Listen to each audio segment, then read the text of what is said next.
уже почти со всеми перезнакомился. Остался один класс, 10 Б. Это класс Марины Максимовны. Очень своеобразный педагог. Вы еще с ней познакомитесь. Стеклышко тут надо вставить. Школа давно без хозяина. Между нами говоря, Серафима Осиповна начала слепнуть года 2 назад, и многие, знаете, широко пользовались. Ребята? Да, не только ребята. Кирилл Алексеевич, давайте я вас представлю 10 Б. Нет, спасибо. Я, наверное, лучше сам это сделаю. Спасибо. Ну, как хотите. Ты какой будешь писать? Как вам вторая тема? Да не фанту. Ты что, такая тема отличная, мне нравится. В общем-то, я сомневалась. И правильно делали, что сомневались. Это почему это? Ну как ты можешь со всем человечеством говорить? Можно. Технически вообще-то это возможно. Все равно я отказалась бы. А он еще не созрел. А кто Паша. созрел? Ты? Главное не в этом, Марина Максимовна. Со множеством людей надо разговаривать коротко и ясно, лозунгом либо призывом. Один человек сказал, что нельзя класть зерно на камень. Оно не прорастет на этом камне, надо класть его в землю. Так вот, мне кажется, земли-то еще очень мало для того, чтобы класть это зерно. Все настолько, может быть, разные. Обратишься ко всему человечеству, а получится обратился к 2-3 людям. Такая масса людей, каждому подбирать какой-то свой подход, когда мне нужно в один момент все сказать. Мне дали слово, может быть, это ненадолго, может быть, мне нужно одновременно. Это нереально же. Обращаться ко всему человечеству можно, наверное, и эффективнее оно, пожалуй, будет, и интереснее, и глубже через искусство живописи, через искусство музыки. А другому в это время просто хочется есть. Его прежде всего надо накормить, чтобы с ним потом разговаривать хоть как-то. И поэтому мне кажется, что на людей надо воздействовать, на их это самое, пробуждая в них, в их душе добрые чувства, на них надо воздействовать тем, что им вот сейчас именно непосредственно нужно. Вот мы сейчас здесь обсуждаем тему. Что бы ты сказал человечеству, если бы тебе предоставили такую возможность? Но обращение к человеку уже существует, это книга. Но если уж обращаться к всему человечеству в целом, то надо говорить на языке мысли, чтобы это было понятно каждому человеку. Ну, если так можно выразиться, нужно войти в мозг, и все зависит от состояния его головы. Ты когда-нибудь в любви объяснялся? Нет, и надеюсь, что избегу этого. Книги вычитал. Нет, это моя точка зрения. Особенно на гвоздях. Конечно. Нет. На гостях ты не спишь? Нет. Все это временное явление, временное. Нет, это не временно. Когда-нибудь объяснишься. Это исключено. Ну а как же ты Подумаешь кого-нибудь, не же не объяснишь. Не может быть Ну такого, почему? исключено. Да он выше этого, понимаете, выше. Ну а как же тогда? Он будет объясняться на языке мысли. Издеваешься?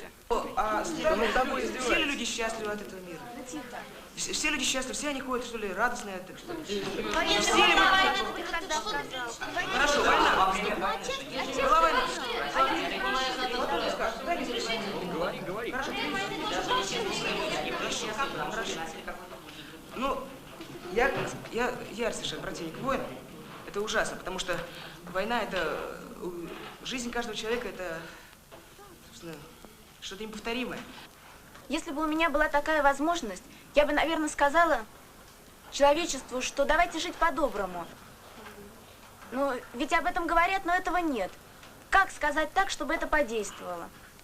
Человек добрый, все люди добрые. И начнут из этого добра искать зло. Это же правильно, то же самое. Если будет зло, то из этого зла найдут добро. И тогда самые плохие черты будут для человека идеалом. И в конце концов, чтобы искал человечество, даже не сказала, а просто посоветовала, потому что сказать-то просто невозможно, что надо просто не коверкать себя. Если уж человек злой, если ему хочется делать зло, так уж делай, чтобы видели все, чтобы у тебя это от души. Нужно именно верить в людей. Это имеет большое значение красота, что вот красота, она как-то трогает человека, обязательно трогает его за душу, поднимает в нем что-то самое хорошее. Вот взять, допустим, Павлову, ее танцы. Каждый человек, он не может не испытывать, как бы он ни был плох, какое-то удовольствие от ее танца. Ничего объяснять не надо. Нужно обращаться к душе, к тому, что в ней, может быть, осталось изначального, доброго. А слово здесь не поможет. Вы, Марина Максимовна, слишком большое придаете значение слову. Чтоб истина явилась миру, она должна быть названа. А что думает Саша Майданов? Это мое дело. На какую тему будешь писать? Именно какое? Это все лишнее. Меня не спросят об этом. Майданов, прекрати. Что прекрати? Правду говорить? Марина Максимовна, гоните вы его. Гоните, гоните. Я сам уйду. И зачем только в душу ко всем лезть? Марудина, а ты куда?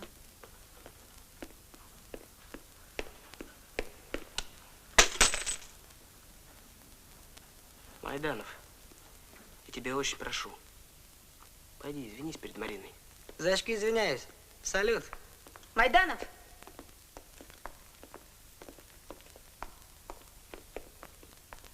Все, Майданов. Кто может предложить что-нибудь взамен? Анна Каренина и современный брак. С кем я провел лето? С бабушкой. Ну ладно, ребята, достаточно. Вторая тема – необходимость лишнего. Надеюсь, это не про машины, шубы и дачи. Это тоже не лишнее. А ты почему не в классе? Отпустили?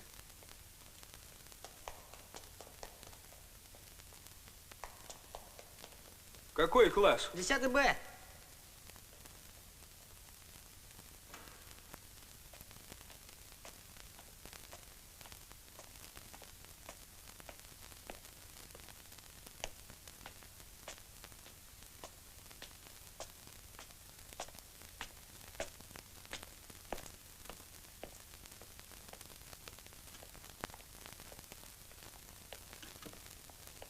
А ты что ходишь? Здравствуйте.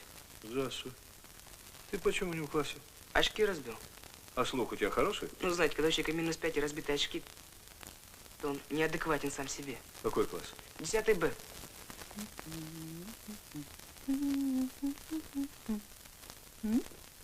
Кирилл Алексеевич.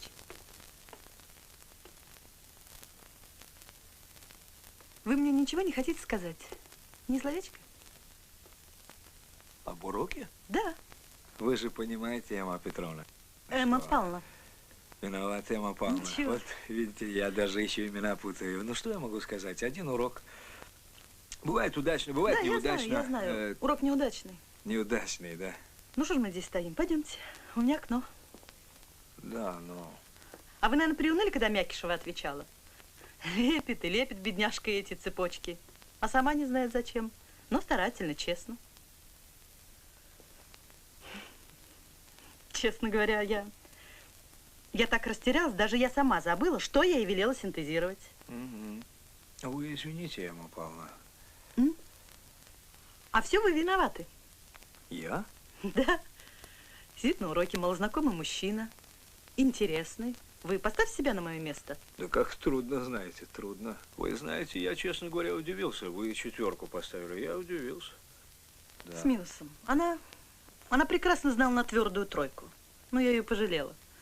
За ее бледность, и потом столько мела истрачено. А что, вы думаете, им это не органика нужна? Нет. Нет?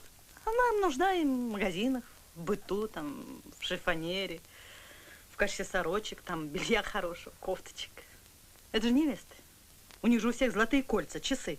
Да, да. Тамара Мякиша уж в Индии давно подцвела как невеста. А, так эта 4 ей вроде удобрения, да? Чтобы она расцветала, как в Индии. Цвети Мякишева. А в Индии там что за это оценки повышают?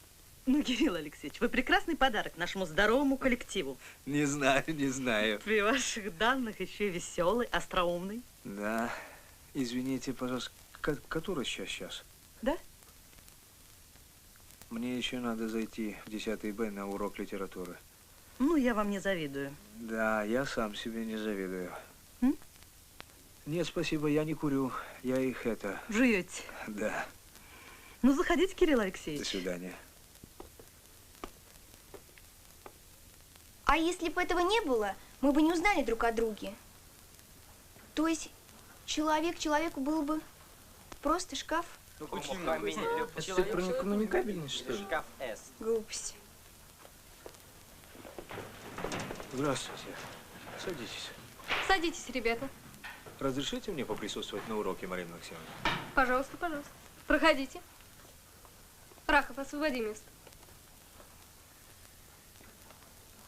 Ира, продолжай, хорошо ведь говорила. Да нет, я уже все. Вот Андрей хотел что-то сказать. Ну, Андрей. Нет, ну, по-моему, все выяснили. Действительно, проблема существует. Человек человеку не должен быть шкафом. Тихо ты, Ник. Хорошо, может быть, обсудим первую тему. Почему провалился Макбет? Ну уж наговорились. Да, ну зачем выбалтываться? Ну, каждый же про свою. Ну хорошо. Так. Хорошо. Понятно. Темы для сочинения вы знаете. Сдадите в среду. Прошу не забывать. А теперь вернемся к программе. Алексей Толстой. Петр I. Извините, пожалуйста, Марина Максимовна. Я зашел только познакомиться. Мешать не буду вам. Меня зовут Кирилл Алексеевич.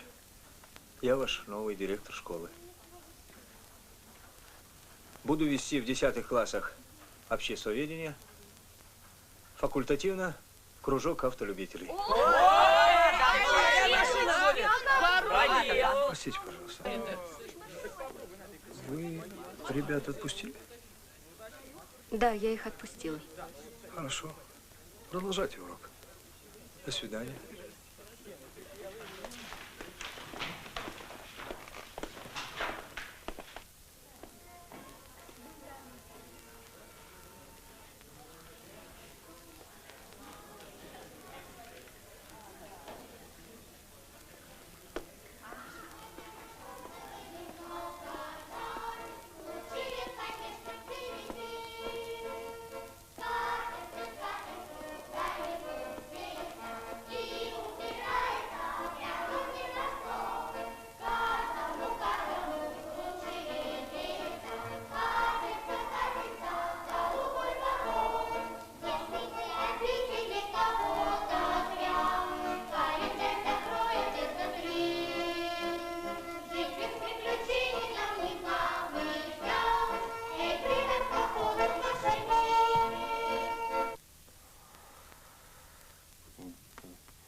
Верочка, мне нужен Герцен, я возьму, хорошо? А Верочка ушла, нет Верочки.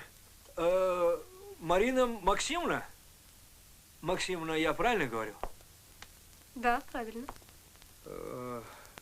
Тут Верочка мне подобрала книги по педагогике.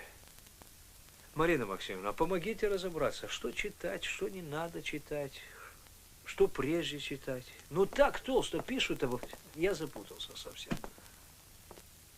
Что к чему здесь? Да, толсто пишут о нашем деле. Вот, может быть, сначала вот это, а остальное потом. Так это беллетристика, Марина Максимовна. А мне нужна точность. Ну, не знаю. А почему бы вам не взять почитать домой? Не, домой нельзя. Дома тахта. Жена. Дочка. Марина Максимовна, а что, Макбет действительно провалился? Да, провалился, мы сами видели. А в прессе я ничего не читал об этом. А почему вы в школе до сих пор? У вас что, дети дома не плачут? Нет, у меня сын до 7 часов в детском саду. Сколько ему? 4, 5. А муж чем занимается? Извините, меня ребята ждут. У вас лит-кружок? Нет, у нас просто спор возник стихийный. Что, они спорят с вами? А что, не полагается? Ну нет, почему? Спорьте, спорьте. Так они же голодные у вас. Отпустите их домой, пусть пойдут поедят. Молодой организм. Распорядок же нарушен. И другим предметам разве это не мешает? Вы знаете, я никого не держу специально. Они взрослые люди. Ну да, в общем, они не дети, конечно, Марина Максимовна. А вы часто даете такие темы для сочинений? Я стараюсь, чтобы были почаще. А сегодня исключение. У меня было 2 свободных урока, и я имела право, не так ли? Мне можно идти? Ну, конечно. Спасибо за совет.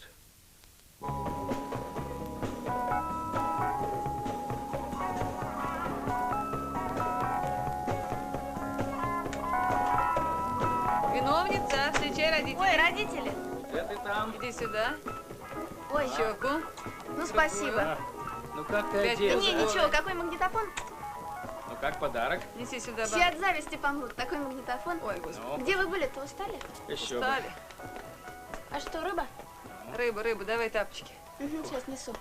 И правда, рыба. Живая еще. Таз с водой, живая. Она подохла, пока мы доехали. Где вы ее достали-то? Поймали? Ой, устала, Ну, сил нет. молодцы. По всем магазинам таскались. Переоденься, что ты все с голым пузом ходишь? Да ладно. Господи, хоть бы ради дня рождения. Ой, сил нет. Садись, мать, устала? Ты устала, конечно. А что, мы сегодня праздновать будем? Обязательно. Вот хорошо. Я своих позову. Можно? Позови, конечно, мы своих позвали уже. А кого это своих, мам? Акимова, Сивака, Титовых. Морозильник клади. Угу. А масло? А? Б. Зачем Титов-то нужен? Он тебе нужен, дорогая моя, не мне. Мне он не нужен. Не нужен он мне. Минутку. Поставь на стол. Да, Не рассыпь сейчас осторожно. позову. Именинница к телефону. Поздравляю вас. Сумочка упала. Так. Марина, что ли, подсуетилась? Да? Только трупы не кидай. У меня двушек больше нет. А если кину? Придется еще раз стрелять. В общем так, Марюля, поздравляю тебя. Желаю всего-всего. Расти и не чихай. Ну, спасибо. Слушай, если я вчера в классе и свалял дурака, ну, это все так. Уже прогресс. I change for English. I shall be at the kennel at known place in an hour. Чего-чего? А? Понял. Повтори. Родители, миленькие, но я же скоро по птичьи чирикать буду. Дайте вы мне хоть слово-то сказать. А что стоять, действительно? Выросла девка? Я не слепая, сама вижу, что выросла. В общем так, через час я буду на Грибоедова. Подъезд ты знаешь. Если хочешь, можешь прийти. Только тебе сначала придется извиниться. Юль, тебе не надоело там? Представь себе, нет. Кошмар. Поехали в Токсово, как в тот раз. Тетка уехала. Там хорошо, белки. Никуда я с тобой не поеду. Ты вел себя с Мариной, как последний хам. Я вообще тебя ненавидела тогда. И не скоро еще отойду. Привет белкам. Понял? Понял.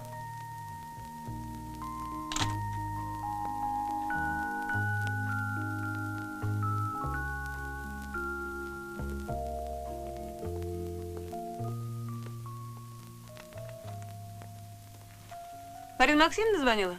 Нет. А ты куда собираешься? Погулять. То есть как погулять? Только недолго. Что значит недолго? Ты что? А кто будет помогать? Я помогу. Подожди. Я передумала справлять день рождения. Ты пригласила своих гостей, вот и празднуйте. И вообще, прекрати меня пристраивать. Надоело. Чего? А зачем я-то вам нужна? Посидите, с Титовыми поговорите, телевизор посмотрите. Ох, прирезала б я сейчас тебе. Чтоб через час была дома. Я подумаю. Привет Титовым. Ничего не понимаю. Зато я все понимаю. Я ползу на нее, это я слон, я хочу все знать и правильно делаю, но за что же вы хватаете меня за нос? Отпустите меня! Ой, какая глубокая река Лимпопо! А это я теперь буду дельфином, и вот я плыву по прекрасному морю. Акула! Акула, спасайтесь, дельфины, но теперь я буду тигром. И Нет, ты не тигр, не дельфин! Буду тигром. Не будешь! Буду. Не А смотри, как я рычу. Ну. Ух, как ползу я по морю красивому. Будешь Шапка знать! потепала. Вот опять шапку взорвал! Опять в трубку попал! То, Антон, подожди-ка. А ну-ка, сделай еще раз так. Попробуй, а. Совсем как у мамы. Сколько свечек? 17. Как? Уже 17? Да. А я думала, Давай 16. торт, я сама поставлю. Надо же, пожалуйста, отвертку. Да, с тех пор, как мне исполнилось 17, Что же произошло с тех пор? я чувствую себя стариком. Стариком? Кстати, Танюш, а тебе Не сколько рано. лет? Может, меньше 17, а Ну может, и что же? больше. И все-таки я чувствую себя ужасно старым. Тебе еще место в трамвае не уступает? Помолчи, малыш. Подожди. Слушай, так что ж я, по-твоему, уже старуха? Подожди. Сережа, значит, в жизни тебе все ясно? Все проблемы ты уже решил, все понял, да? Не совсем. Ну а как же? Дело в том, что человек нормально живет до 30 лет. А потом? А потом он живет А где ложки? Они по инерции. По инерции. Никаких радостей, никаких неожиданностей. А если И- несчастный случай? Тоже мне радость, Сережа, я тебе скажу, Вероника. какой есть. Ладно. Сейчас с тобой говорить бесполезно, а вот через 15 лет я с тобой поговорю, хорошо? Увидим. Ребята, Юлька бежит. Ой, а что не такое в руках? Магнитофон. Не видно, что Я ли? знаю, ей подарили. Разглядел, глазастый какой. Алла, бери гитару. Беру, Марина Максимовна. Ой, пустите-ка. Медведь же здесь лежит. Ты слезешь с табуретки, а? Спасибо. Идет красная девица по белому снегу и не знает, какой тут праздник приготовили. Ну а что ты хочешь, Андрей? 17 лет? Да, стареют наши девочки. Ой, какая взрослая. Тебе Пам-парам.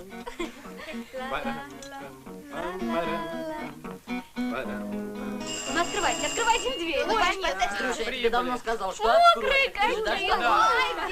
Брат, Винки, подождите. Ну не начинайте же без меня. Ну куда же? Спасибо, Максим. Спасибо. Паш, возьми пальто. Юля, это для тебя. Спасибо, ребят. Мне родители магнитофон подарили. Да,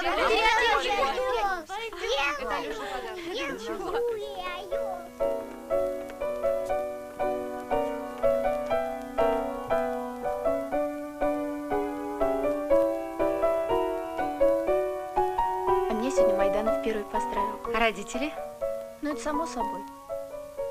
С ними празднуешь сегодня? Не-а, мы уже отпраздновали. Что ж Майданов с тобой не пришел? Да он на дачу уехал, в Токсово.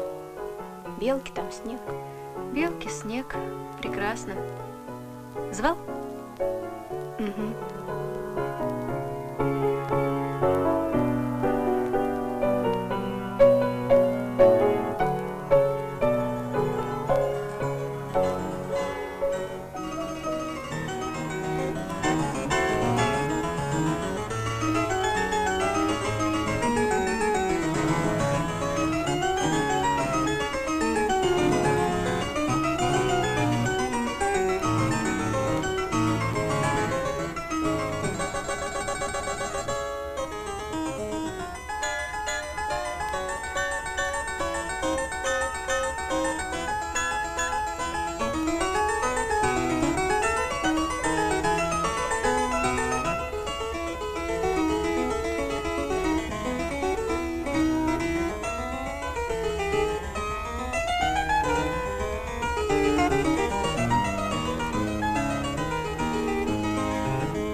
Куда поедем? А? Куда поедем, говорю? Да вон, на 2 горки. Надя, иди. Сань, это не к тебе он случайно. Что? Слушай, ну далеко еще? Да нет, вот тут же рядом. Давай, Антошка. Раз. Кажется, ко мне. Охлопеть можно. Че это они? Над ручьем весь день. Ловит стрекоза собственную тень. Ну, это надолго затянется, я чувствую. Надя? Давай, мальчик. Салют. Антончик, ну давай. Попрыгаем, да? Давай. Опа. Оп. А, хорошо. Оп. Оп. Оп. Ой, осторожней, кто-то есть. Эй, А хочешь, я дай тебе... мне проехать. Хочешь, нет, я тебе сделаю. Давай. Салют в честь новорожденной! 17 артиллерийскими залпами огонь! Ура!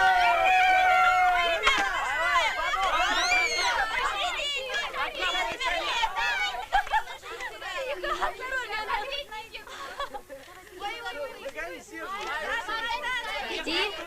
Еще. Давай, вставай. Ой!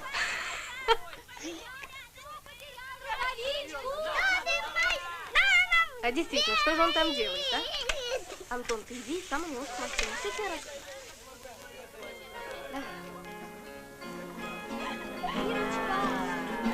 Выбрались, наконец, на волю. Скорее! Алёна, ой, ребята, я Давай. Вставай, ну. Давай ко мне. Не упади. Ой. Ну да. Алёна, что ты головой киваешь? Помогите, ребята! Помогите,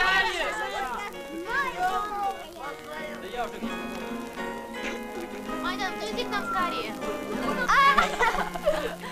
Где белки? Скачут. Где белки?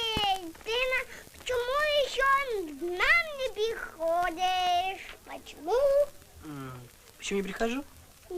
Дела? Врешь? Нет. Да. Мы вместе с ним все время. Верите? Верю. Я-то верю. Это он мне не верит.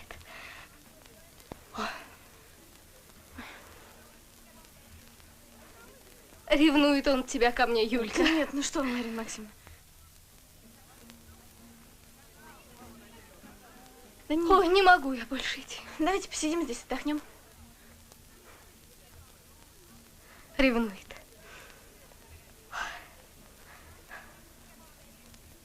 Ревнует. Он вообще ревнивый. Чепуховина получается какая-то. Почему бы ему не прийти ко мне? Не пойму. Как вы все приходите, а? Марина Максимовна, ну хотите, я приведу его? Хотите? Нет, Юлька, приводить не надо. Че приехали-то? Только честно, мозга не пачкай. Было бы что пачкать. А ну, знаю. Марина Максимовна? Ну, Марина. Да? Так я и знал. Ну и что? Ничего. Че она приперлась? Че это мне надо?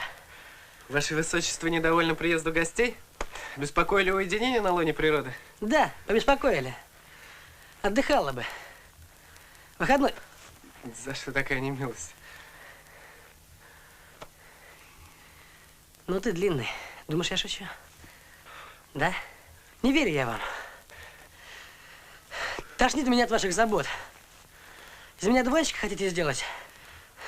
Дуй, не различусь? Не выйдет. На! Получи. Не верю. Я тут при чем?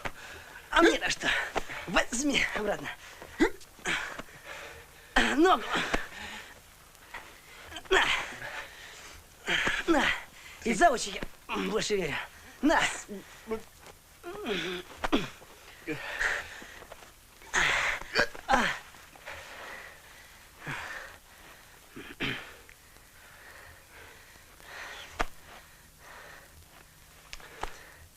Но я не думал, что ты такой дурак.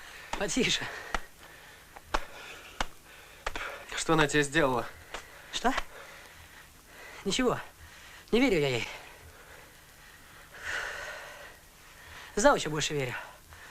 Она одна. Вот и я сейчас с вами от скуки. Молодая, красивая. Во-первых, она сама от мужа ушла. Потом нет у нее никаких задних мыслей. У ее пацана нет задних мыслей. Она ему мать, а нам… С ней можно говорить, о чем хочешь. Говорить? Говори. А я послушаю. Услышишь. Сегодня. Ладно, ладно. Послушаю. А то у вас более там все складно получается. Договорились? Окей. Пошли.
Дай потанцевать. Да он никогда ничего не даст. Так, интеллектуальная пауза. Тише, тише. Интервью.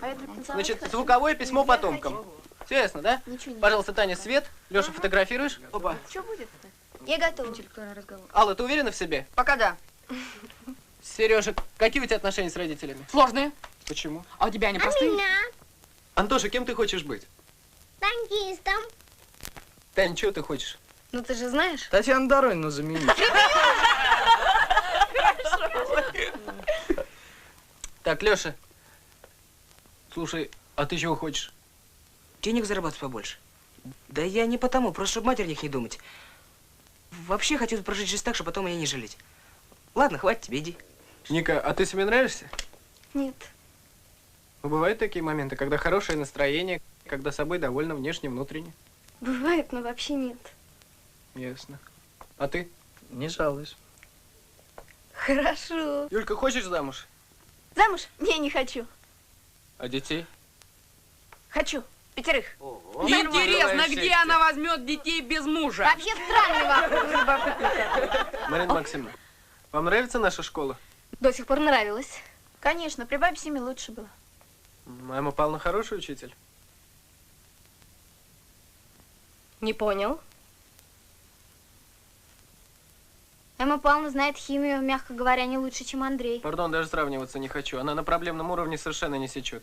Эмма Павловна боится Андрюши, поэтому выгоняет его каждый раз. Ну, он сам виноват. Эмма Павловна не такая уж вредная женщина. Вообще с Голгофой можно ладить. Как ты ее назвала? Голгофа. Она говорит, я в ваш класс иду как на Голгофу. Ну и юмор. Да чё ж вы довели-то бедную женщину? Понимаете, Марина Максимовна, мне химия позарез нужна. Приходится до всего доходить самому. Андрей. Я, конечно, не говорю, что каждый учитель должен быть таким, как вы. Во всяком случае, профессионалом он быть обязан. Андрей, хватит. Не надо. Почему? Это же правда. Я, конечно, понимаю, неудобно. А зачем начал? С кем же мне еще об этом говорить? Лопух ты, Андрей. Лопух ты, Андрей. Говори, не говори, учителя все заодно. Ну хорошо, Майданов. Лопух, почему? Я встану на педсовете и скажу вот мнение мое и 10-классников об учителе химии. Так? Ой, мама, хочу к тебе. Ну иди ко мне. Иди. Марина Максимовна, а как вам наш новый директор? Нравится? Слушайте, ребята, предупредили бы, что экзамен, я не Марина готовилась. Максимовна, не просто как человек. Нравится? Нравится или не нравится? Меня в голову влетело. Что значит нравится, не нравится? Знаешь, какая Он не кандидат в директора, мне его не выбирать, он уже директор. показать? Вот такая. Хотя я, наверное, и не назначила бы. Но нельзя же так обсуждать людей. Это вчера в учительской задали вопросы, началось кто откуда, кто жена, сколько детей. Вообще-то уже темно, может. Родители ждут, пора? Нет, Что вы, Марина Максимовна, мы уже не маленькие. Я думаю, родители подождут. Юль, тебе батареек не жалко? Ой, а что, мы записывали? Да нет, пускай крутится. Будет что вспомнить, когда постарее. Ребята, давайте нашу споем. Начинай, Алка. Алка, только не высоко. Давайте восклицать, друг другом восхищаться. Высокопарных слов не надо опасаться. Давайте говорить друг другу комплименты, ведь это все любви, счастливые моменты. Давайте горевать и плакать откровенно, то вместе, то поброс, а то попеременно. Не надо придавать значения злословию, поскольку грусть всегда соседствует с любовью.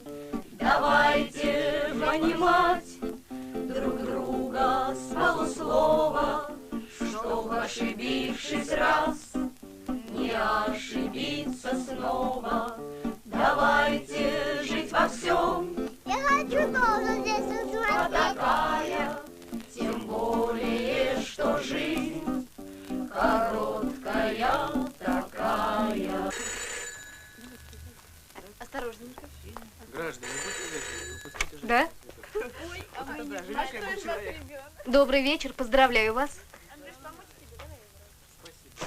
Что такое? Он не мог ответить, мы только что вернулись из-за города. Нет, ее никто не похищал. Красивая, красивая. Клавдия Петровна. Кажется, мои предки. Клавдия Петровна, но ведь я Это же что, не знала об этом. предупредила? Мне очень жаль, что так получилось, но ей было хорошо. Я вам обещаю, что через 20 минут она будет дома. Что она там говорит? Да, но не нужно обобщать, вы раздражены сейчас. Хорошо, пускай мы поговорим с вами в другом месте. До свидания.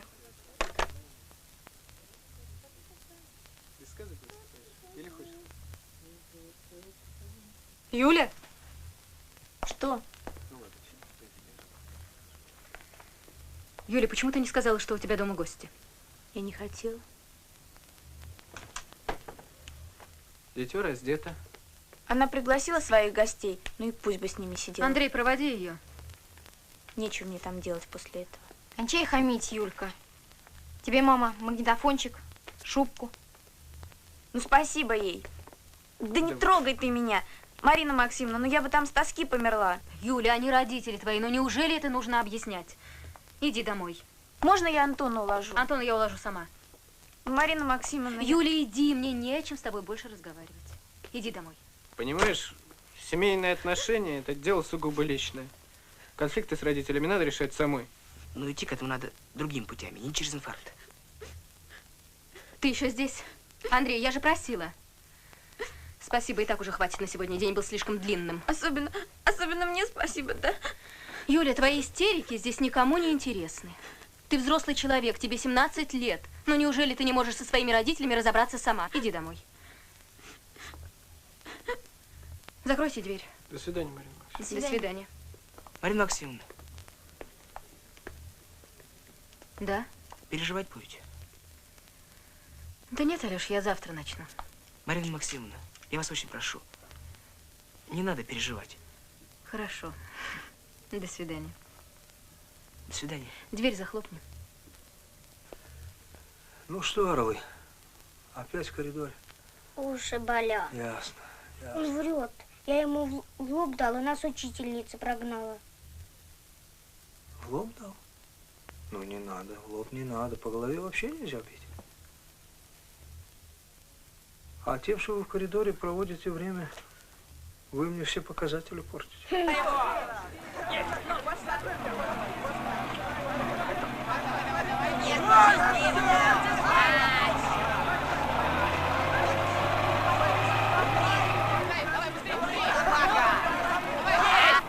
Можно, Кирилл Алексеевич? Да, пожалуйста. Здравствуйте. Здравствуйте. Вы свой урок мне не подарите? А у вас что произошло? Мне очень хочется сводить ребят на мойку. Сегодня годовщина смерти Пушкина, а мои ребята еще там не были. Пушкин в 8 классе по программе. Но я поведу туда 8-й, а заодно и своих ребят захвачу. Можно? Пожалуйста. Спасибо. Пирожными кормите их. Хлебом, Кирилл Алексеевич, хлебом. Алло.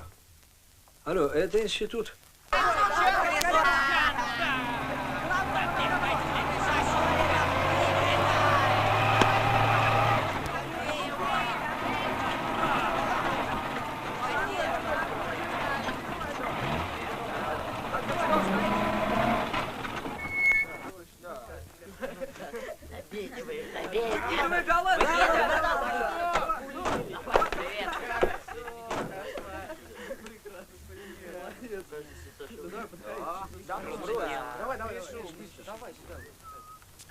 Фамилия?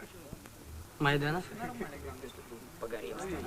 Майданов на занятиях по автоделу и военной подготовке назначается старшим. Построй команду.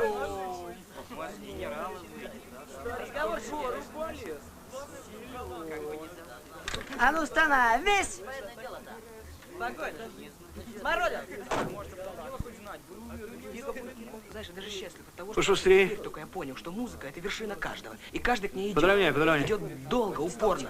И когда-нибудь он, может быть, дойдет, как доходит до Льва Толстого. Так, начинаем занятие по автоделу. А что ты считаешь той вершиной, до которой... Автодело я рассматриваю как часть Как ты считаешь? общетехнической подготовки для будущих защитников Родины. Леша, он шериф. Да Из этого брось, следует. какой он шериф? Что из этого следует? Проблема честности и доброты одного конкретного Расскажете тебя не вы. волнует. Что из этого следует? А у меня -5. А, неадекватен сам себе. Вроде так получается. Так что, установка на белый билет? Никак нет. Просто не моя счастье за рулем автомобиля. К тому же я просто в этом был опасен. Алексей ждет золотая медаль. Я думаю, его с радостью встретят в университете. Это еще не факт. Верно. А 132-я статья Конституции СССР тебя не касается? Во-первых, в статье ничего про мои мечты не сказано. А свой долг, я надеюсь, я выполню не хуже, чем многие другие. Может, даже лучше получится. Ну вот. Вот это я и хотел от тебя услышать. Пожалуйста. А неизлечимых болезней нет. В журнале «Наука и жизнь» за 1968 год, номер 4. Есть статья «Древнеиндийские упражнения для укрепления мышцы глаза». Показать? Если вам не трудно.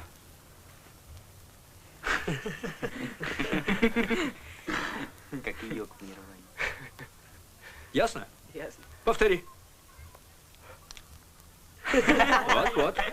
Вот, хорошо. И будешь адекватен сам себе. У меня было -3. Сейчас читаю любой текст при любом свете. Здорово. Становись! Подравняйся. Майданов, выйди из строя. Есть. Расскажи товарищам, какие правила дорожного движения ты нарушил, сев самовольно за руль автомобиля. Ну, сел я за руль без инструктора, тем более самовольно. Неправильное состояние технического автомобиля.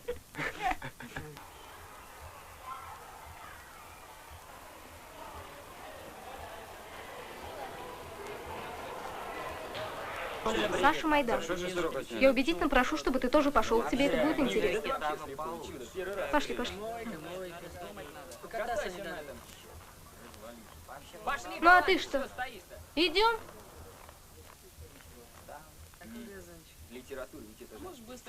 Александру Сергеевичу хорошо, ему прекрасно. Шумит мельничное колесо, боль угасла, баба щурится из избы, в небе жаворонки, только 10 минут езды до ближней ярмарки.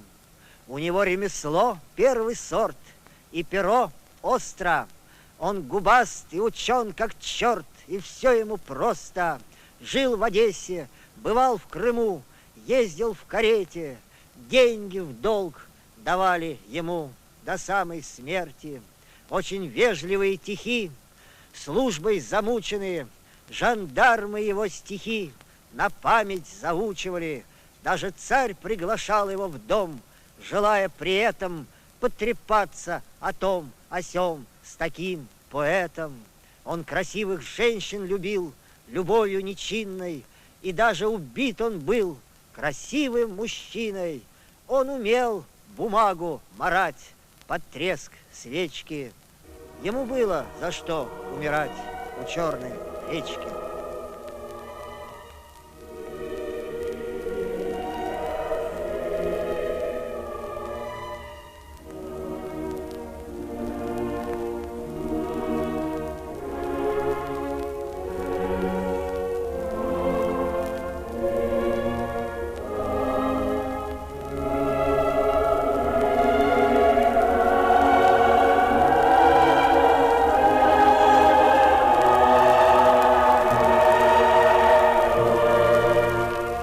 Почему-то сны его воздушны, и словно в детстве бормотание, вздор, и почему-то рифмы простодушны, и мысль ему любая не в упор.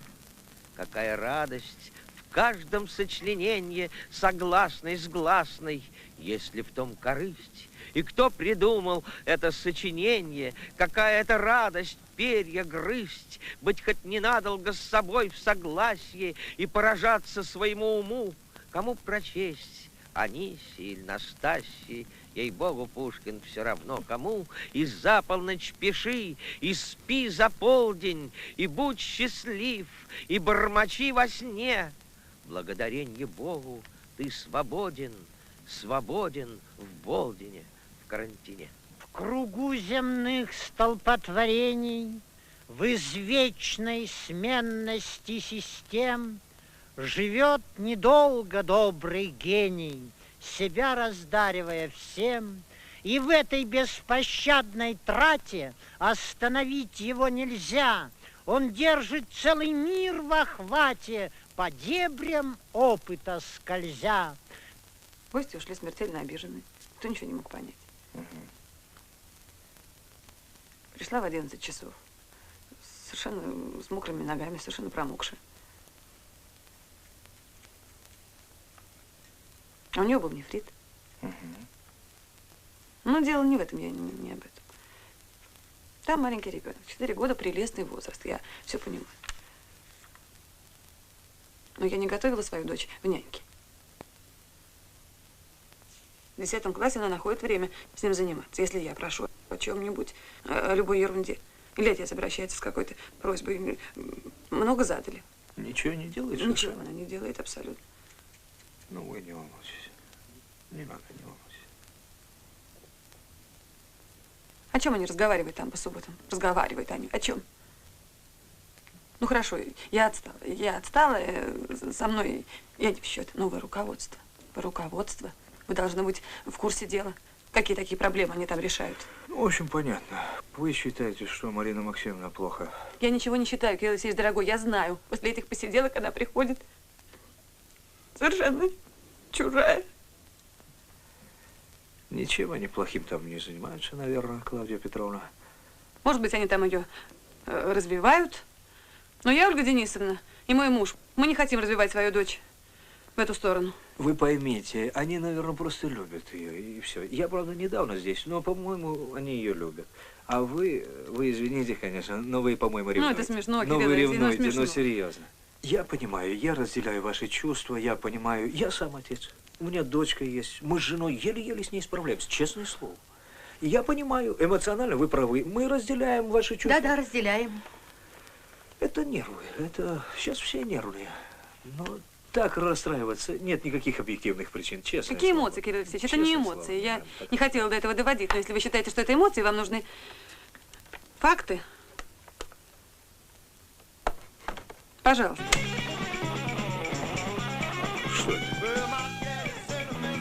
Вот свет, вот сумерки легли, но где ж роман, читатель спросит? Здесь нет героя, нет любви, меж тем все есть, а крест крепчает октябрь, и это означает, что тот, столь счастливо любивший, печаль и блеск осенних дней, идет дорогою обычной на жадный зов свечи моей. Сад облетает первобытный, и от любви кровопролитной немеет сердце, и в костры сгребают листья.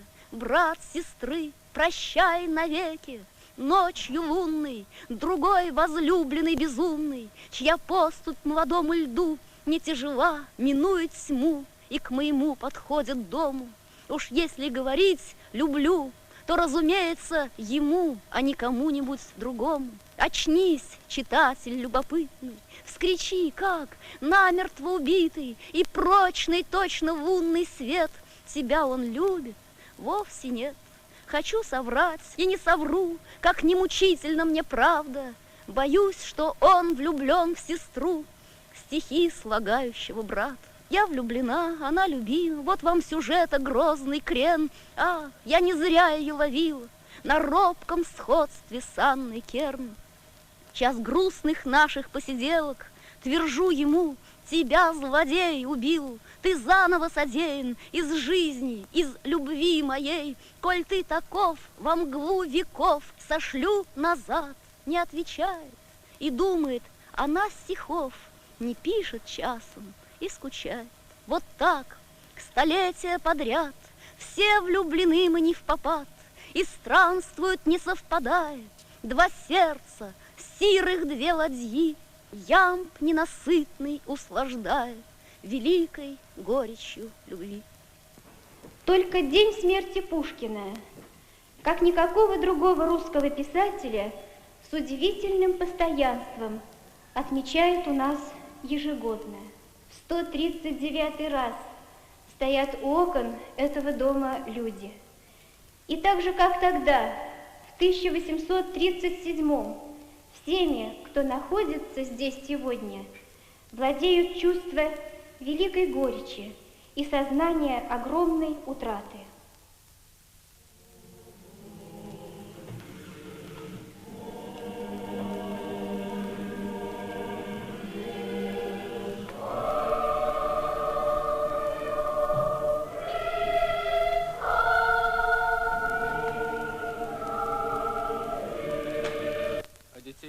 Хочу. Пятерых. Кошмар. Интересно, где? Пятерых. Таня, чего ты хочешь? Ну ты же знаешь. Татьяну Доронину заменить. Все смешно, все смешно. Так, Леша, слушай, а ты чего хочешь? Денег зарабатывать побольше. Денег зарабатывать побольше. Магнитофон вашей дочери? Да, это мы купили магнитофон, подарили. Кирилл Алексеевич, да. Там как будто оборудование привезли. Клавдия Петровна, извините, мы на минуточку. Принять, расписаться. Простите, пожалуйста. Клавдия Петровна, я сейчас.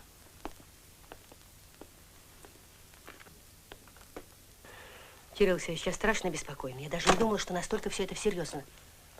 Вы же видите мамашу, на что она способна. Она возьмет магнитофон, поедет в РАНО, поедет в ГОРАНО. И вы понимаете, какие могут последствия. И для школы начнут склонять на каждом собрании, и для Марины. Но без Марины Максимовны это слушать нельзя. Это нехорошо. Кирилл Алексеевич, знаете, я скоро 32 года как работаю. И мне не хотелось бы быть эдакой телегой несмазанной, которая все против молодости скрипит. Ну, сейчас что делать? Мы должны дослушать все это до конца. Не могу я это слушать. Не могу, нельзя это слушать. Нельзя. Это все равно, что в замочную скважину смотреть. Люди разговаривали, не предполагая, что мы их будем слушать. Нельзя это слушать. Надо знать, с чем мы имеем дело. И все. Мы уже знаем, с чем мы имеем дело и с кем мы имеем дело. Идемте.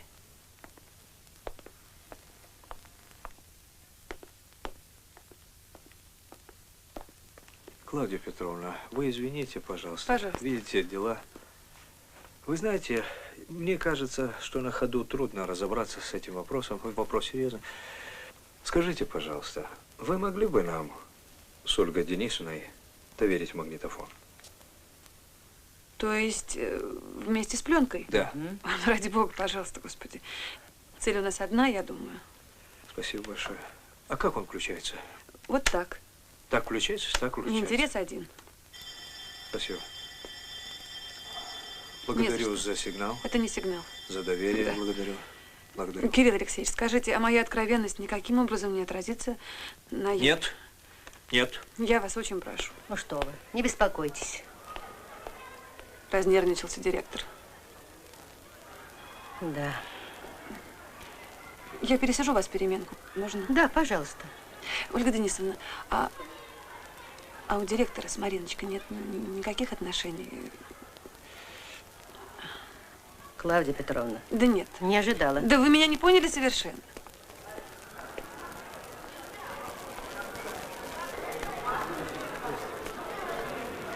Спасибо, Кирилл Алексеевич. Андрей. Ребята остались довольны? Сдается мне, ребята, что это магнитофон нашей с вами общей знакомой Бэшки. Ну как он сюда попал? Кого нет? Анварова нет, Шарова, Сысоева еще. Сысоева, Смородина. Ну все. Шарова Ну нет? как ты думаешь? Ну, слава богу, отдохнем от его великой учености. Да, что-то в этом роде. Так, ну а почему такая грязь на моем столе? Ну, мне нравится. Угу, ничего. Все платье новое А испачкала. Угу. Можно войти? Ну вот, А вот это я только что обрадовалась. Шаров, я тебя отметила как отсутствующего. Что? Так что или уходишь, или садишься и весь урок молчишь, как рыба. Честно. Я думаю, вам легче исправить отметочку в журнале, нежели мне отрастить жабры Только мне отдай, и обязательно. метать икру. Начинается. Садитесь. Сысоев, к доске. Можно я, Эмма Павловна? Можно мне? Баюшкина, к доске, быстро. Меня же на прошлом уроке вызывали, Эмма Павловна. Вызывают. Так, Сысоев решает задачу. Так, а Баюшкин нам рассказывает про бензол. Внимательно все слушаем про бензол. Бензол – это жидкость, в воде нерастворимая, бесцветная, со своеобразным запахом. Почему они Молекулярная могут ее формула обвинить? бензола. Ведь то, что мы говорили, это правда, и мы имеем на нее полное право. Бензол Ну, видишь, впервые был ответы были получен слишком в прямыми. Смородина? Так вот нужно было... еще в начале 19 века. Уйди. Из Так вот нужно было для них каменного время выбирать, и место подходящее тоже. А теперь же там поздно. при помощи каменноугольной смолы освещали Но это свет. было не для магнитофона, а В Юлька. светильниках Вот догадался. оставалась жидкость. Это и был бензол. Впервые структурную формулу бензола предложил в 1865 году немецкий ученый Кекуле. Но эта формула Кекуле была не очень правильная, потому что он изобразил там чередование двойных и простых связей. А этого быть не может, это не так. Сейчас получена Прекрати структурная подсказывать, формула он сам прекрасно бензола. все знает.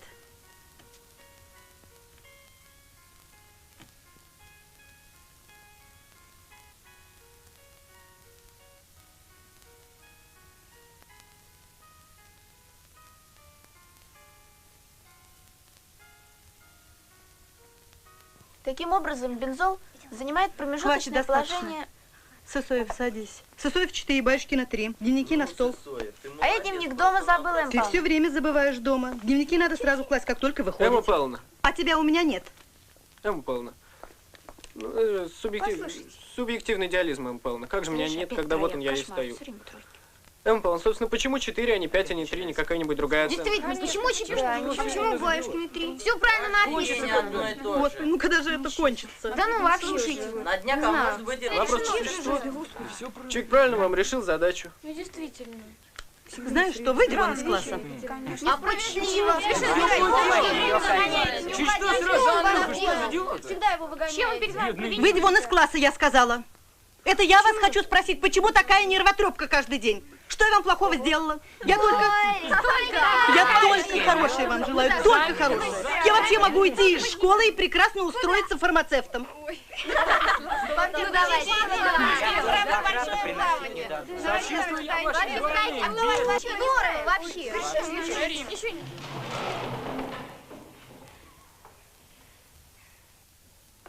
Садитесь.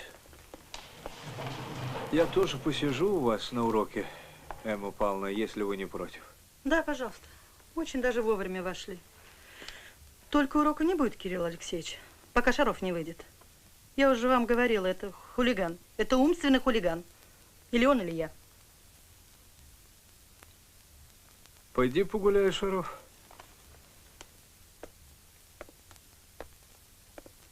До свидания, Эмма Павловна. Садитесь, пожалуйста, Кирилл Алексеевич. Вон там место свободное, а Анваров сегодня не пришел.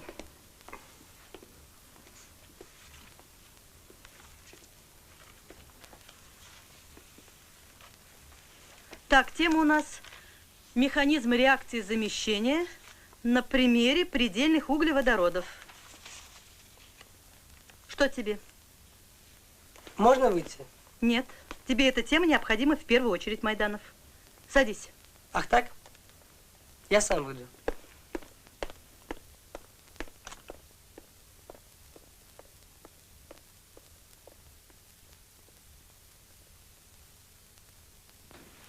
Вот видите? Ничего, ничего, продолжайте урок, Эмма Павловна.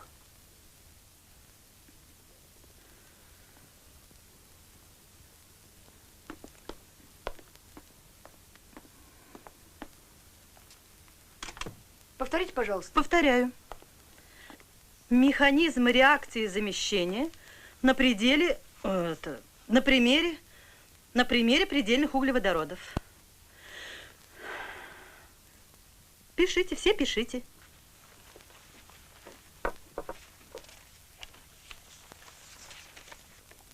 Это не педагогично, нехорошо, понимаешь? А ты что? Они так считают. Давай, валяй отсюда. Нельзя.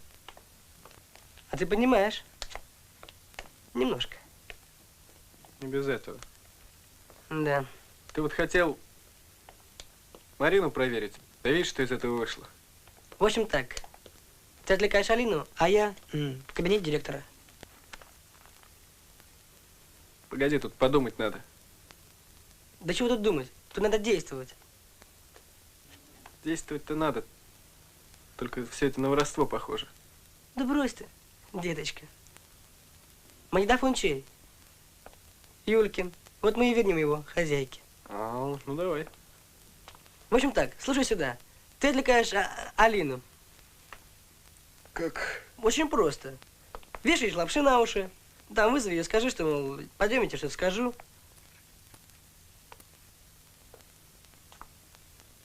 Я боюсь, она не пойдет за мной. Пойдет. Как ниточка за иголочкой. Она давно на тебя глаз положила. Чего? А ты еще не знал, что ли? Молодой. Как бог красивый. Ну чего, в путь? Окей.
Андрей, мы идем или нет?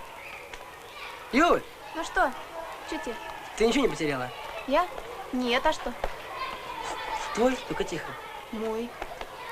А где ты взял? Где взял, там больше нет. У тебя лицо сейчас как у афериста. Ну чего сразу обзываешься? Ты можешь объяснить, где ты взял? Мать твоя принесла. Моя мама тебе? Ты что, вообще ошалела? Да, образумить бы слегка Марину на первом году работы. И не было бы сейчас этого скандального дела, да и программа по литературе не превращалась бы в Тришкин кафтан. В каком смысле? Ну, это когда одалживаются часы одного писателя, чтобы посвятить их другому, который больше вдохновляет Мариночку. Да, вы уверены, что Серафима Осиповна замяла бы все это? Да, безусловно.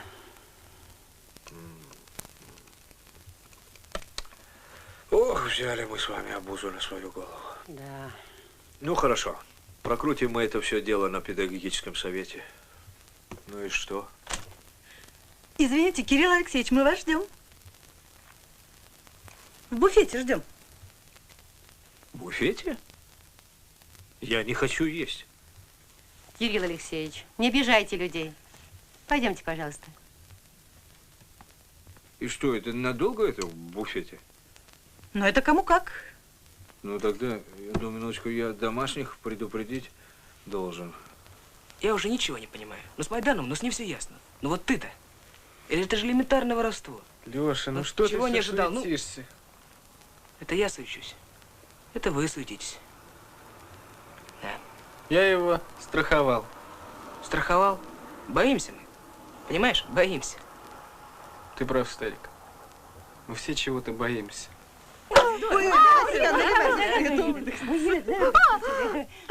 Нормальная операция по сближению с начальством. Надо же отметить ваше назначение. Ну вот мы и собрались здесь все для этого. А Спасибо. кто инициатор этого всего? А, так мы вам и сознались.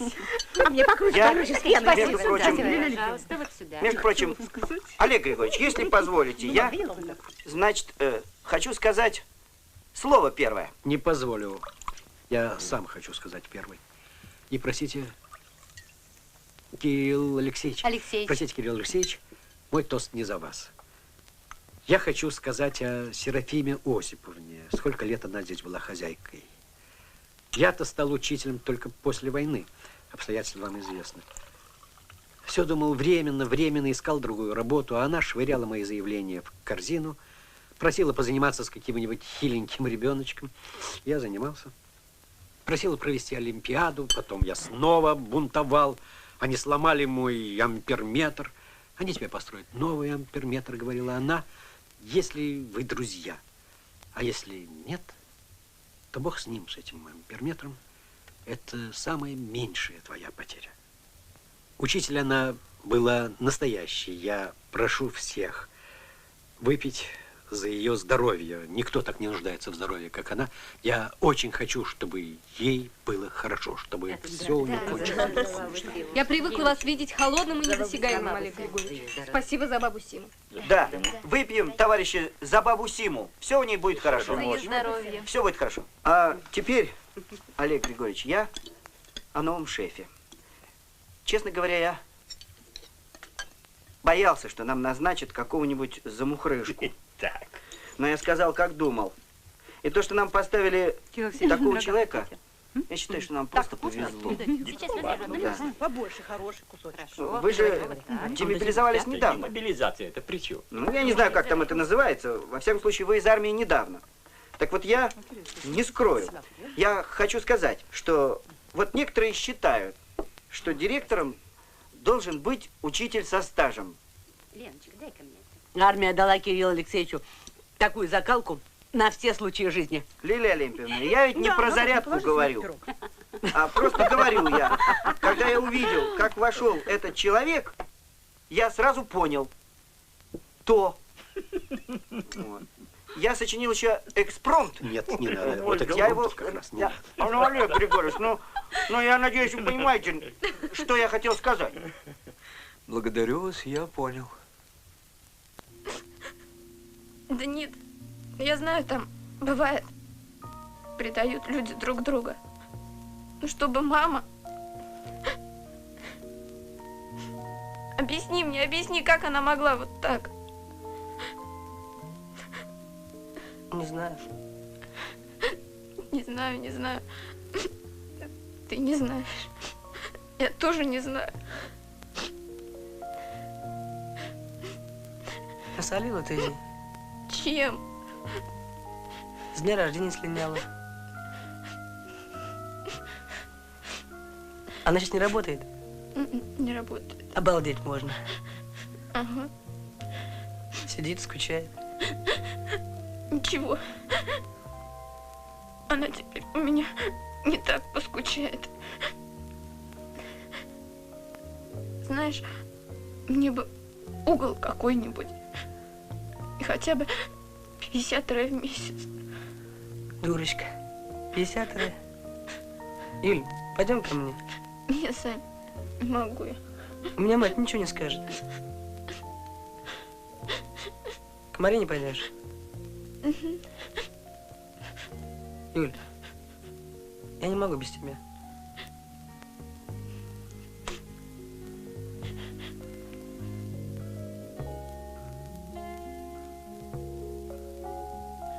Слово Кириллу Алексеевичу. Дай человеку спокойно поесть. Знаете, Кирилл Алексеевич, что мне удается, так это пироги. Пироги гениальные. Гришина, кажется, сама себя хвалит. Но нет смысла возиться, потому что собираешься и начинаются разговоры о родной школе. Школа.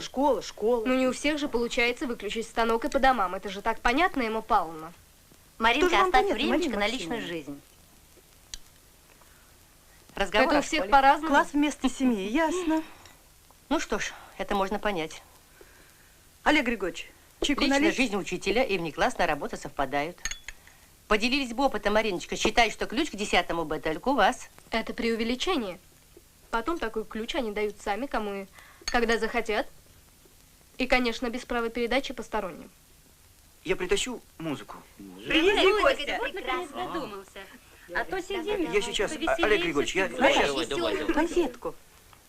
Ну, мы вас слушаем, Мариночка. Про ключ это очень образно. Ну, а все-таки в внеклассной работе. Расскажите что-нибудь. Ольга Денисовна, это не работа, это общение. И это общение помогает? Да, вы знаете, очень помогает. Вы думаете? Ну, а кто к вам ходит, Марина Максимовна? Алёша. Алёша Смородин, да? Да. Дода Полынский. Дода Полынский. Шаров. Ну, вот видишь, Шаров.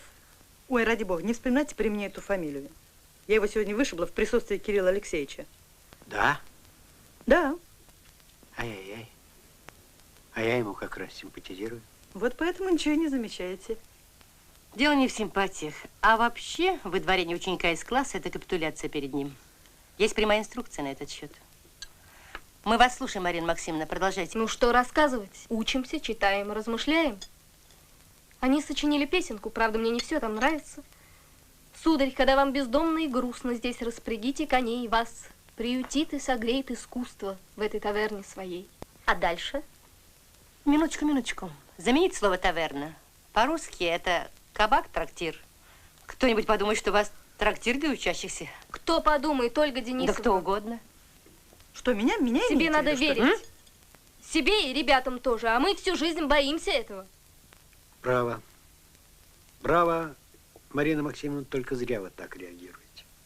Да спор этот не вчера начался. Олег Григорьевич со мной постоянно проводит работу под девизом «как бы чего не вышло». Как бы чего не вышло. Товарищ, а может, не зря Антон Павлович сделал его учителем? Были основания, значит, как не грустно? И до сих пор есть основания. Ученики ходят к учителю домой, пьют там чай. Какой пассаж? Учатся отстаивать свои убеждения. Почему там, а не в актовом зале? Действительно.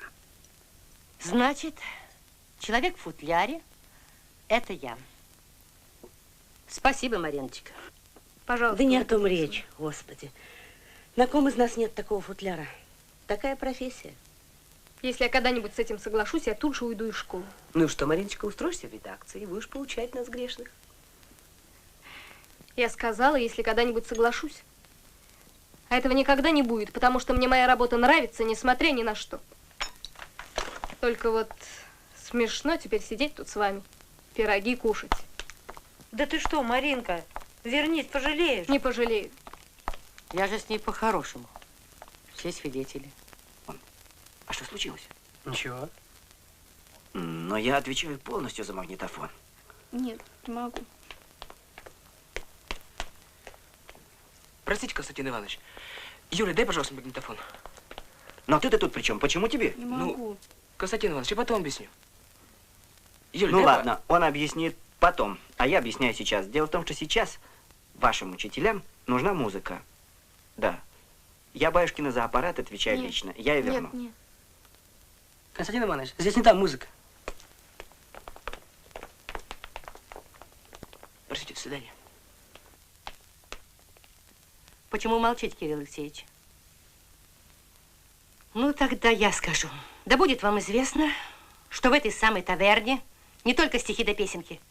Там каждого из нас разбирает по косточкам. Ольга Денисовна. Я не могу быть спокойной, когда меня оскорбляют. Сносить такое в мои годы. Она же от них ничего не скрывает.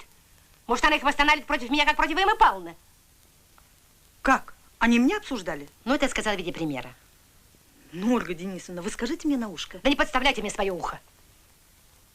А что вы кричите на меня? Пироги едят, А? Что на меня накричали-то? Я не накричала, я сказала то, что есть.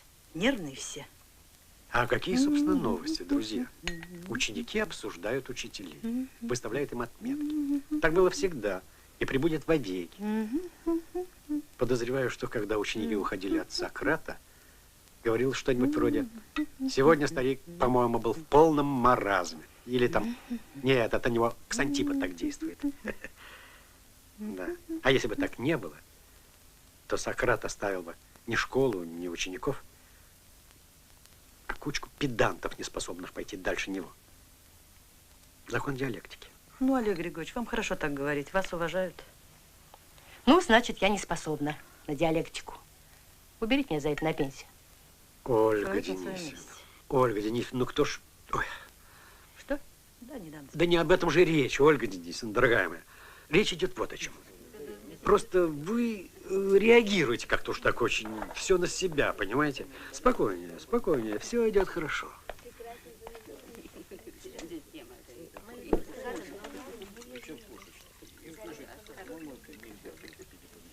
У вас уже налито? Да.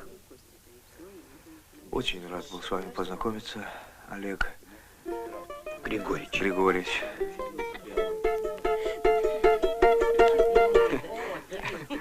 Вот и вся музыка. Лилия Олимпиевна, это, конечно, больше по вашей части. Олег Григорьевич, там что-то в 10 Б случилось. Что случилось? Ну, что-то не то. Понимаете, Баюшкина стоит вся в слезах, заплаканная. Я попросил магнитофон, они его рвут на части. С этим магнитофоном что-то там не то. Мне здесь быть? Или я туда? Садитесь, садитесь. Во всем они сами разберутся. Садитесь. Нет, нет, пожалуйста, сидите. Лилия Олимпиевна, вы что-нибудь такое знаете? А для вас у меня только конфетка.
Вот сидит тут до ночи.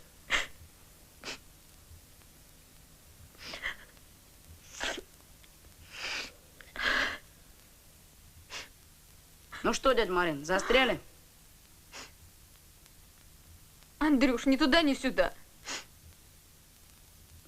Это дверь такая. Позови кого-нибудь, а, Андрей? А я секрет знаю. Ну? Рубь. Чего? Секрет рубль стоит. А ну-ка, топай-ка отсюда! Я вот маме твоей скажу. Ну и что? Мать тоже застряла. А как часок посидела, так и на трешку согласилась. Ну ладно, я потопал. Руб не трешка. Чего они все привязались? Ну все, хватит. Стой, все. Убери руки. Все, пожалуйста. Дашь ты Мне вас раскидать, что ли? Я прям не знаю. Ну что, ну? Саня, отдал бы ты Как лучше дураки за магнитофон. тобой. Ну помолчи на самом деле. Сколько можно бегать-то? Да ты вообще когда Неужели ты молчи. ничего не понимаешь? Ну, Привязались. Чего надо?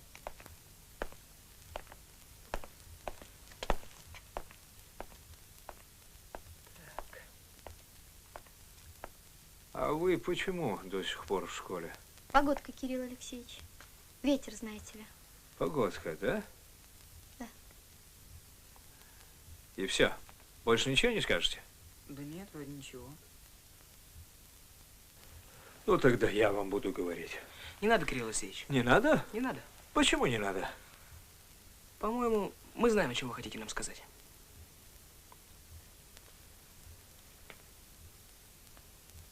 Юля, ты обойдешься без магнитофона? Ладно? Кирилл Алексеевич, он нужен. Зачем? Ну, по-моему, Кирилл Алексеевич хочет нас понять. Не стоит ему мешать. Правда, способ для понимания немного странный. Ну так, Кирилл Алексеевич, то же самое мы у вас в кабинете скажем. И спеть можем. Споем. Сань, отдай магнитофон.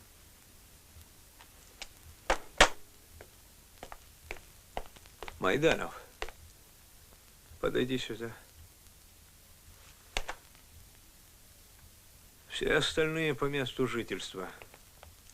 До свидания. До свидания. До свидания.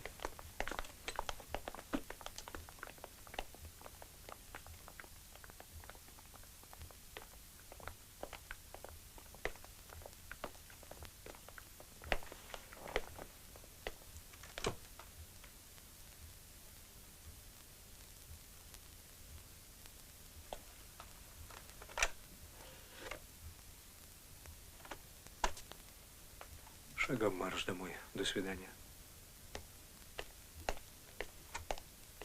А дельфин пушок синий. Кит еще больше. Какой-какой? Он такой громадный. Меньше. Ну что ты Еще говоришь? меньше вдвое, Вот. да. Чем кит.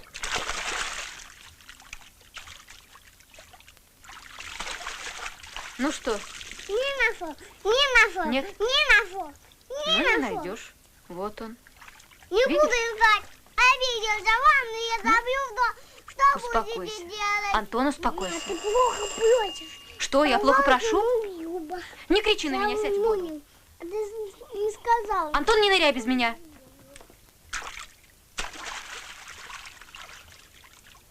Вы? Разрешите? Пожалуйста, проходите. Как тут? Да, дверь просто захлопывается, да. Извините, у меня сынишка в ванной, я сейчас. Не снимайте, не нужно, проходите так. Ну что ты здесь натворил? Последний лет, я уже без что я говорю. Здравствуй. Здравствуйте. Ты кто такой? Я Кирилл Алексеевич. А вы кто такой? Я Антон. Антошка. Это про тебя песня написана? Нет. Нет. Ну? Ну, дельфин, вставай. Вставай. Смывай пену. Я говорю, смывай пену. Дельфин. Ну, хватит. Попался? Вот Да он так. не любит, когда плавник отделяет, Вот тогда и на спину совает. Ну, кто любит? Никто не любит. Я тоже не люблю. Скажи Кириллу Алексеевичу спокойной ночи. Спокойной ночи. Вот так.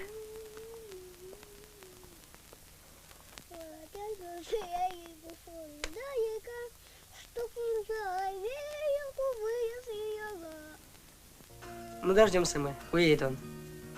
Ночевать напросишься? И поправь ты шапку. И курить перестань.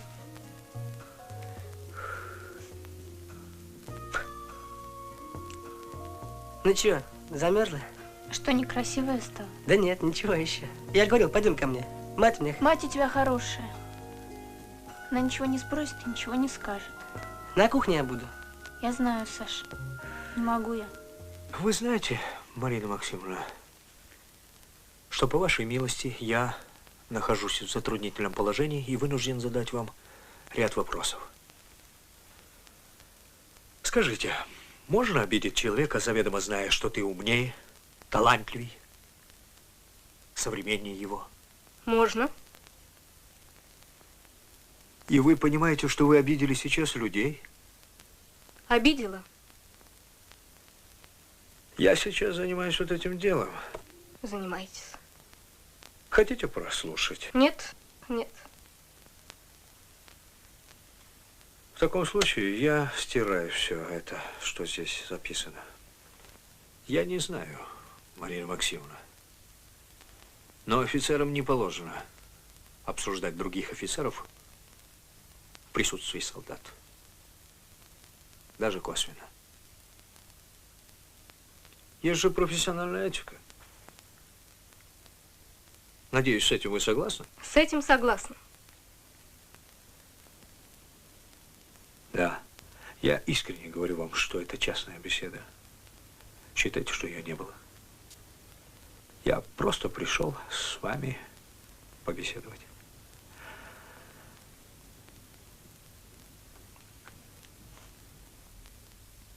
Ну, я не знаю. Я, честно говорю, я не знаю. Вернее, я не знал, как с вами беседовать. Я ехал сюда, я думал, ну, как мне ее убедить. Но мне не понравилось, как вы разговаривали. На банкете. Будь я директор, будь я просто человек, там бы просто сидел, мне бы это не понравилось. Ну, только, пожалуйста, не перебивайте. Дайте досказать до конца, и тогда, может быть, вы меня поймете.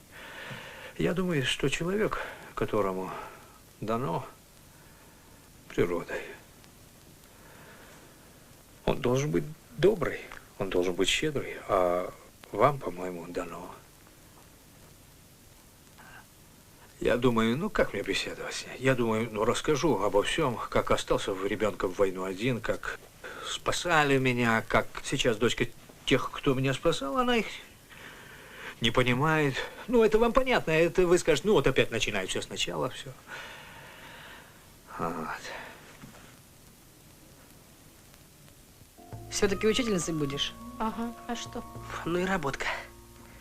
Сама выбрала? Ага. Охлопеть можно.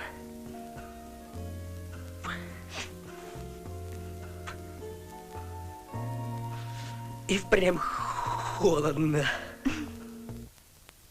И то, что не каждому человеку удается совмещать призвание с куском хлеба. Не каждому удается. Значит, с этим вы тоже согласны. Кирилл Алексеевич, мне задавали вопросы, и я честно на них отвечала. А вы бы хотели, чтобы я обманывала, потеряла доверие моих учеников. Но доверие нельзя же зарабатывать за счет других. Правильно? Кирилл Алексеевич, может быть, это не скромно.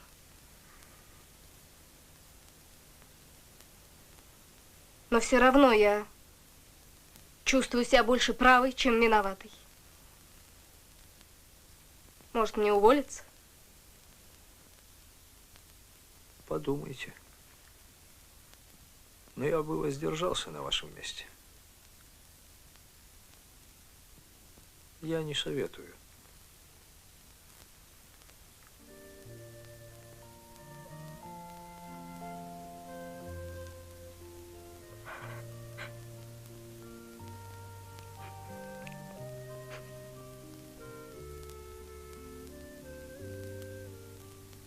Пойдем.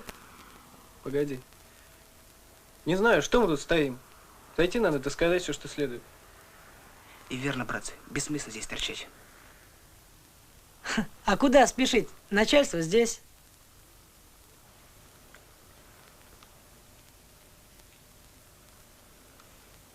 Спокойно, братцы, мы его не видим. Без паники давайте. Он нас видит.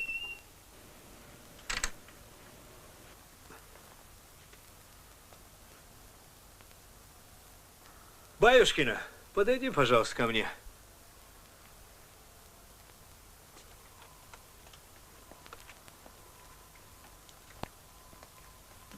Отдай маме и скажи, что нам не понадобилось. Спасибо.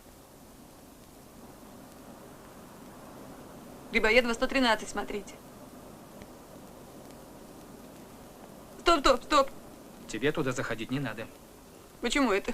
Ты свое дело сделала. Что я такого сделала, интересно? Угу.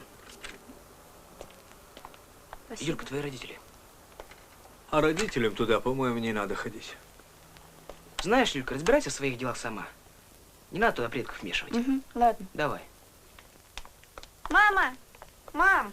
Юля! О! Господи, ну где ты была? Сейчас же домой. Ну куда ты делась? Юленька.